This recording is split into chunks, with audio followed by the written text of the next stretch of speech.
Why did the U.S. remove 4 giant dams on the Klamath River?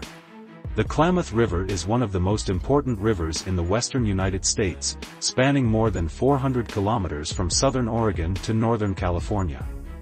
It is home to diverse ecosystems and wildlife, including several species of salmon that have been culturally and economically vital for the Native American tribes living along its banks.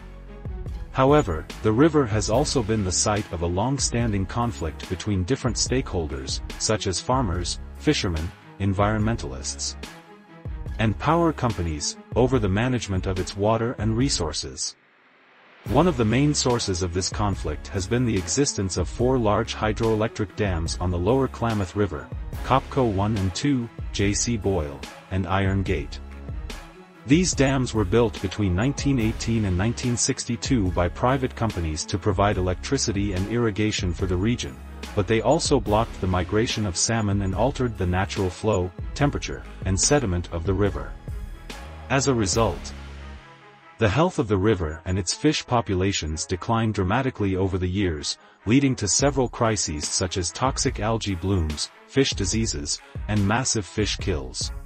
In November 2022, after decades of negotiations, lawsuits, and protests, the U.S. Federal Energy Regulatory Commission, FERC, approved a plan to remove these 4 dams and restore a free-flowing Klamath River.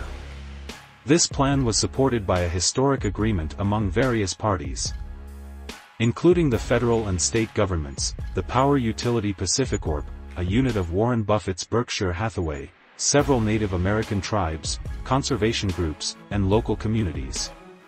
The plan is expected to be completed by 2024, at a cost of about $450 million, which will be funded by PacifiCorp and California taxpayers.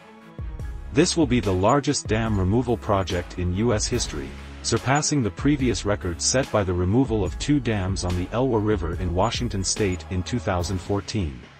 The removal of the 4 dams on the Klamath River will have significant benefits for both people and nature.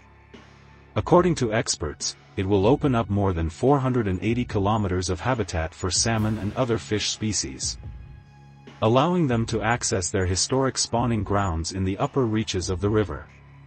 This will help increase their numbers and diversity, which will in turn support the recovery of other wildlife such as bears, eagles, and otters that depend on them for food. It will also improve the water quality and quantity of the river, reducing the risk of harmful algae blooms and fish diseases that can affect human health and recreation.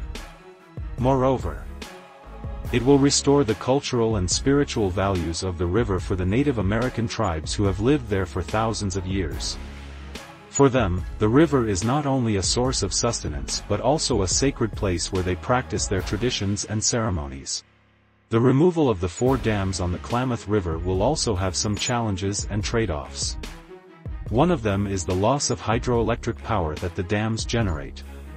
The 4 dams have a combined capacity of about 163 megawatts, enough to power about 70,000 homes. However, this amount is relatively small compared to other sources of energy available in the region, such as solar, wind, and natural gas. PacifiCorp has agreed to replace this power with other renewable or low-carbon sources as part of its commitment to reduce its greenhouse gas emissions.